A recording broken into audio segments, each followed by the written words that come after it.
Merci Madame le maire. Madame le maire, mes chers collègues, tout d'abord et au nom des élus communistes, je souhaite à mon tour remercier Marion Gauthier pour son travail et la qualité de sa présentation relative à ce compte administratif.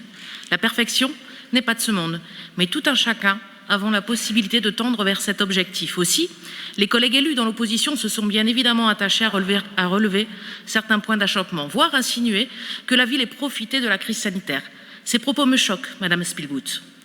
Les problématiques budgétaires que vous avez évoquées, qui ne sont pas liées à une mauvaise gestion, mais seulement à ces paramètres extérieurs qu'il n'était pas possible de prévoir lors du budget primitif de 2020. Et malgré ces difficultés, relevant de la pandémie que nous connaissons depuis près d'une année et demie maintenant, la ville s'est retrouvée en première ligne pour maintenir la continuité du service public, auquel on tient tant. Anissa Bederi l'appuyait particulièrement lors de son intervention. Mais aussi pour protéger les habitants les plus fragiles et soutenir les acteurs économiques, sociaux et culturels locaux très impactés. Madame Gauthier l'indiquait, cela représente un impact financier de 16 millions d'euros.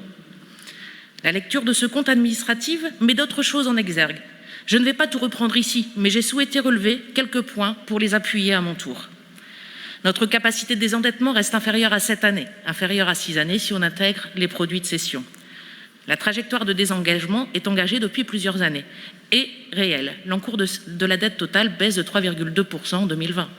Fort de ce résultat, 60 millions d'euros de dépenses d'investissement ont pu être réalisées. Près de 90% des objectifs ont ainsi été effectués. Notons aussi les efforts de la ville de Lille pour obtenir des subventions qui se sont traduites par 5 millions d'euros obtenus et injectés en investissement. À propos des dépenses d'investissement encore, je soulignerai les 1,8 millions pour la propreté de la ville, comme les 1,2 millions pour l'aménagement des espaces verts. 1,2 million également ont été dépensés pour l'accessibilité de tous les publics, etc., etc. La majorité réaffirme ainsi sa volonté de faire de Lille une ville inclusive, solidaire et durable pour tous les Lilloises et les Lillois. Malgré une perte de recettes de fonctionnement de l'ordre de 5,29% liée principalement aux produits des services et du domaine, nous maintenons un niveau fiscal dans la moyenne basse des grandes villes.